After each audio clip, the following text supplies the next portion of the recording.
الحمدللہ رب العالمین والعاقبۃ للمتقین والصلاة والسلام علی سید الانبیاء والمرسلین وعلی آلہ واصحابہ اجمعین اما بعد فاعوذ باللہ من الشیطان الرجیم بسم اللہ الرحمن الرحیم فیہا یفرق کل امر حکیم صدق اللہ العلی العظیم وبلغنا رسوله النبي الأمين الكريم ونحن على ذلك لمن الشاهدين والشاكرين والحمد لله رب العالمين. معزز و باوقار حاضرین و سامعین، ماہ شعبان المعظم کا یہ پہلا عشرہ ہے اور آپ اچھی طرح سے جانتے ہیں کہ اس ماہ کے تعلق سے اس کی جو نسبتیں ہیں، اس کے جو شرف و کمالات و فضائل ہیں، وہ بارہا آپ علماء کرام سے سنتے آئے ہیں. یقیناً یہ مہینہ بڑی عظمت و شان والا ہے اور ہم سب کو اس مہینے میں اپنی تربیت کی طرف خصوصی توجہ دینے کی ضرورت ہوتی ہے. چند باتیں انشاءاللہ اس تعلق سے میں آپ کے گوش گزار کروں گا. آئیے حصول برکت کے لیے اس سے قبل ہم سب مل کر اپنے آقا و مولا حضور تاجدار مدینہ سید عالم نور مجسم رحمت للعالمین شفیع المذنبین روحی فدا جناب محمد رسول اللہ صلی اللہ علیہ وسلم کی بارگاہ میں جی لگا کر ہدیہ درود و سلام پڑھیں. صلی اللہ علیہ یا رسول اللہ وسلم علیہ یا حبیب اللہ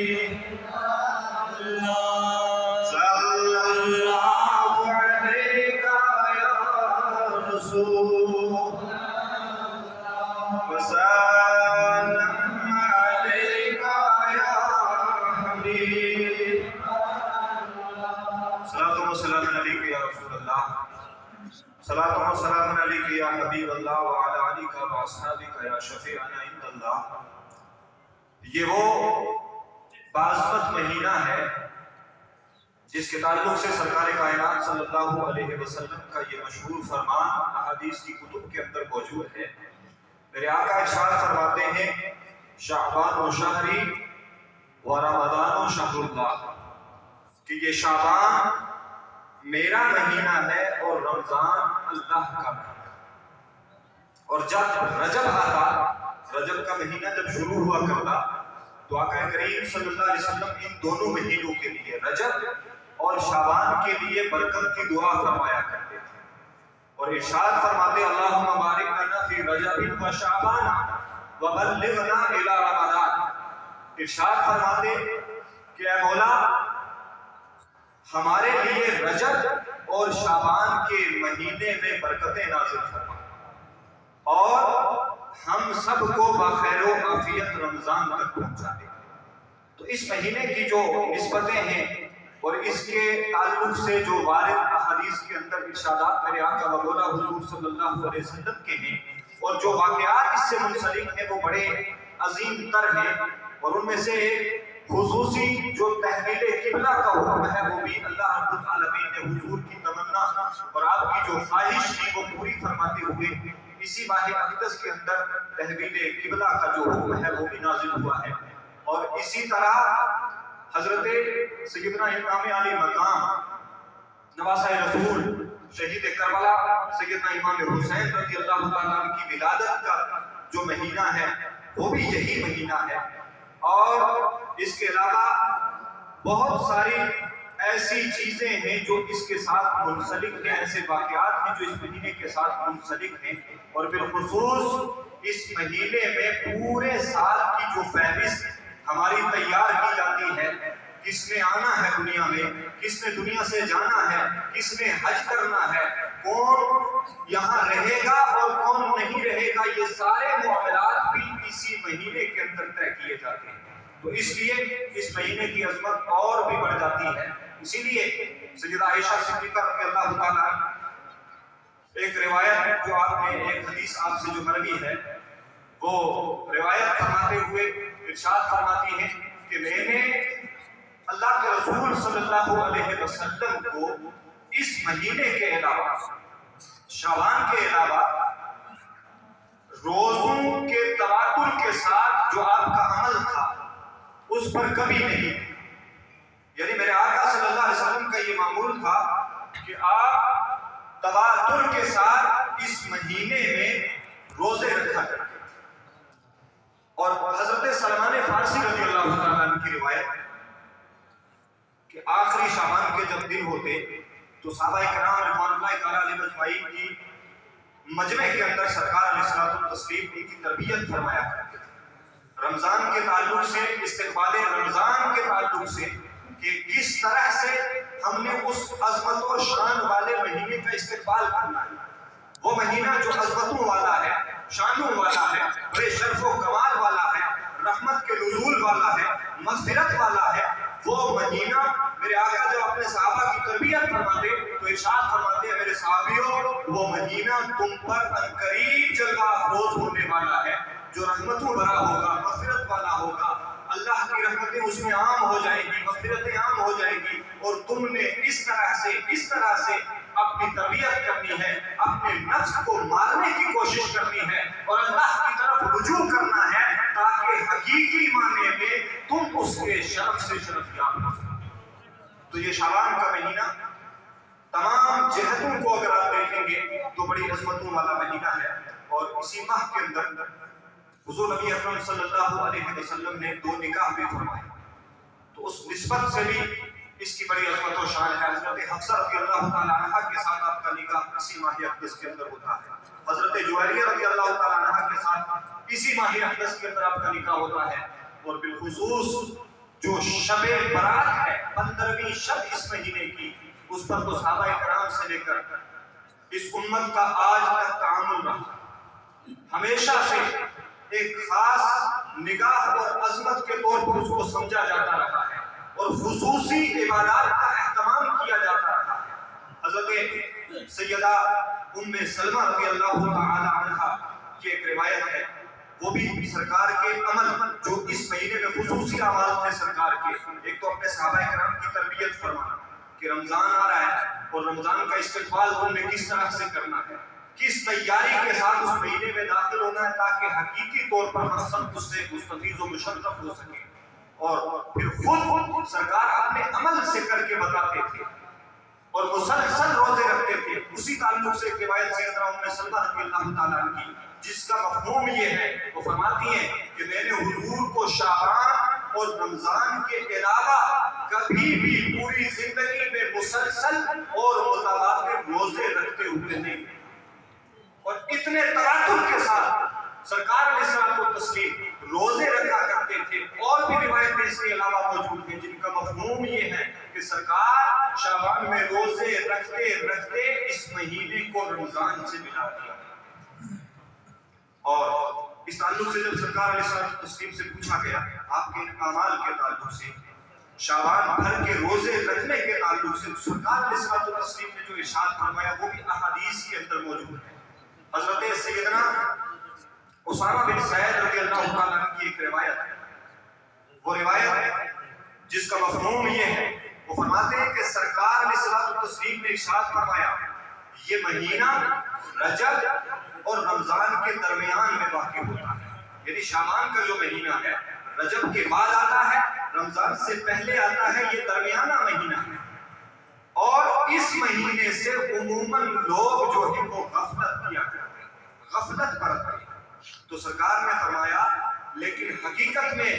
یہ وہ مہینہ ہے جس مہینے میں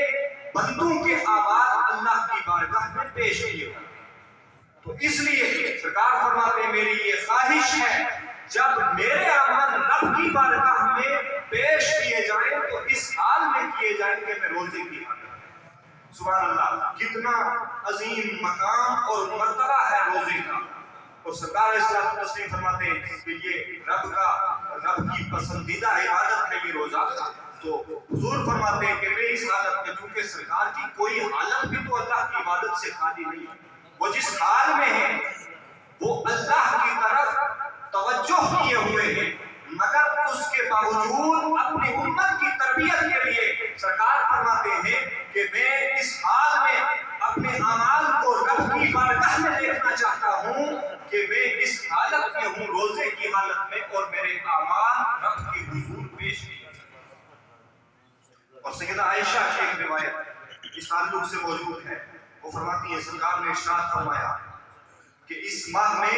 ان لوگوں کے نام لکھے جاتے ہیں، جیسے کہ میں نے عرض کیا آپ سے پہلے ہی اس تعلق سے کہ بہت سارے معاملات جو ہمارے ہیں وہ اس شب کے اندر طے کر دیے جاتے ہیں۔ آئندہ سال کس نے اس دنیا میں آنا ہے، ہم میں سے آئندہ سال کون ہوگا کون نہیں ہوگا کس کو جانا ہے، کس کو کون کون سے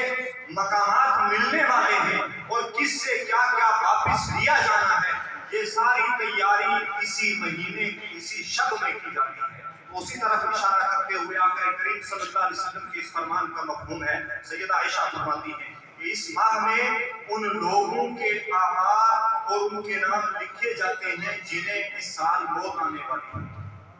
اور یہی وجہ ہے کہ آقا کریم نے ارشاد فرمایا میری یہ تمنا ہے کہ جب میری موت لکھی جائے، میری اجل لکھی جائے، تو اس حال میں لکھی جائے کہ میں روزے کی حالت۔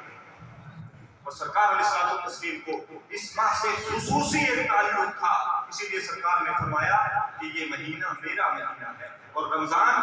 اللہ کا مہینہ ہے، اور بالخصوص اس کی جو شب آنے والی شب ہے، شب برات۔ اس کا مطلب کیا ہوگا؟ برات کا مطلب چھٹکارا پانا، کسی چیز سے بری ہو جانا، لیکن ہم نے کیا اس کو اس کے حقیقی معنی کے اعتبار سے سمجھا؟ آج تک نہیں سمجھا۔ ہم نے اس کے ساتھ ایسے خرافات کو جوڑا ہے، کیونکہ شب آنے والی ہے، اور اس تعلق سے علماء بات کرتے رہتے ہیں اور اپنا پیغام پہنچاتے رہتے ہیں، اور مومن کی شان یہ ہے کنتم خیر امۃ اخرجت للناس تأمرون بالمعروف وتنہون عن المنکر۔ مومن کی یہ شان ہے کہ وہ ہمیشہ اچھی بات دوسروں تک پہنچائے، دین کی بات پہنچاتا رہے، نیکی کے اعمال سے اس کو آگاہ کرتا رہے، برائی سے اسے بچانے کی کوشش کرتا رہے۔ یہ تو ہر مومن کی شان ہونی چاہیے، لیکن کیا ہم اس شب کی جو عظمت ہے اس کے اعتبار سے اس میں عبادتیں کرتے ہیں یا خرافات میں ملوث ہو جاتے ہیں؟ یہ غور کرنے کا مقام ہے کہ ہمیں اس شب میں رب کی طرف سے ایک عام اعلان مغفرت ہوتا ہے پوری امت کے لیے، اور رب اپنی شان کے مطابق احادیث کے اندر جو روایتیں موجود ہیں ان کے مفہوم کے مطابق رب کائنات آسمان دنیا پر نزول اجلال فرماتا ہے، اور مغرب سے لے کر طلوع فجر تک رب کائنات کی طرف سے منادی ہوتی ہے، ندا دی جاتی ہے کوئی مغفرت طلب کرنے والا ہے، کوئی شفا طلب کرنے والا ہے، کوئی سوالی، طرح طرح کی اللہ کی طرف سے وہاں سے ندائیں ہوتی ہیں کہ آؤ میری بارگاہ کی طرف رجوع کرو، تمہاری جو پریشانیاں ہیں دور کرنے والا میں ہوں، تمہاری جو حاجتیں ہیں حاجت روا میں ہوں، تمہاری جو مشکلیں ہیں مشکل کشا میں ہوں، میری طرف رجوع تو کرو۔ مگر ہم کیا کرتے ہیں؟ ہمیں تو برات کے لیے کی طرف بلایا جاتا ہے کہ تمہیں تمہارے ان گناہوں سے چھٹکارا دے کر تمہاری مغفرت کر دی جائے، مگر ہم خود اپنے گھروں میں آگ خرید کر لاتے ہیں، جس کی طرف رب بلاتا ہے نا ہمیں کہ آؤ میں تمہیں اس آگ سے نجات دے دوں، تمہیں برات اور تمہیں چھٹکارا دے دوں، مگر ہم وہ آگ خود اپنے گھروں میں خرید کر لاتے ہیں۔ ایک رواج سمجھا ہے اور ایک رواج بنایا ہے ہم نے، اور اس طرح کے بہت سارے خرافات جو اس شب کے ساتھ جوڑے جاتے ہیں، کوئی تعلق نہیں ہے دین سے ان باتوں کا۔ اگر تعلق ہے تو اس بات کا ہے کہ شب بیداری کرو، اللہ کا ذکر کرو، اور خصوصیت کے ساتھ استغفار کرو، حضور پر درود پڑھو، قرآن مجید کی تلاوتیں کرو۔ تمہاری جو نمازیں تم سے قضا ہو گئیں ان کی قضا تم پر لازم ہے، جب تک زندہ ہو قضا نہیں کرو گے تو معاف نہیں ہو سکتی، ان کی قضا کرو۔ اگر تم نمازی ہو تو نوافل پڑھو۔ اور بہت سارے ایسے اعمال ہیں کہ جن کی طرف ہمیں راغب ہونا ہے، مگر ہم کرتے کیا ہیں؟ ہم اپنے بچوں کو وہ چند ایسی چیزیں لا کر کے دیتے ہیں اور خود ہم ان کی تربیت کرتے ہیں۔ بچہ تو نابالغ ہے، وہ تو گناہگار نہیں ہوگا، مگر جو اس کی تربیت اور جو اس کی نشو و نما ہم اس کی ابتدائی زندگی میں کر رہے ہیں، آنے والی نسلوں میں وہ بچہ آپ کا ان بدعمال کو منتقل کر کے آپ کے لیے باعث گناہ، اور پھر یہ ایک جیسے صدقہ جاریہ ہوتا ہے کہ اس کا ثواب چلتا رہتا ہے تسلسل کے ساتھ، اسی طرح جب کوئی برا کام آپ رائج کریں گے اپنے معاشرے کے اندر تو جب تک اور جہاں تک وہ چلے گا آپ اس کے اس نحوست میں گرفتار ہوتے رہیں گے اور وہ سارے گناہ آپ کے کھاتے میں بھی لکھے جائیں گے۔ اس لیے کوشش کریں، اب وہ وقت نہیں ہے کہ ہم بہت دور ہوں دین سے، اور اب تک جتنا بہتان کیا ہے امت مسلمہ نے وہ صرف اپنی بدعمالی کی وجہ سے کیا ہے، اپنی جہالت کی وجہ سے کیا ہے۔ آج بھی پوری دنیا کے اندر جو ہمارے اوپر نحوستیں چھائی ہوئی ہیں،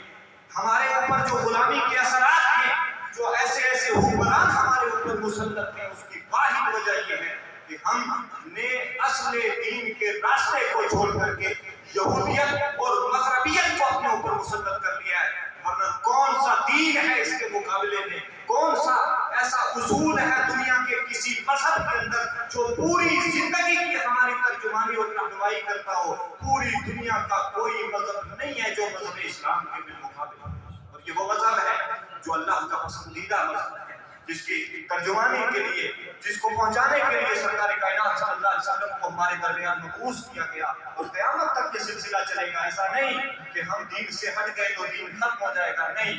یہ اللہ کا دین ہے، اس نے چلانا ہے، وہ کس کے ذریعے چلائے گا؟ مگر جب ہم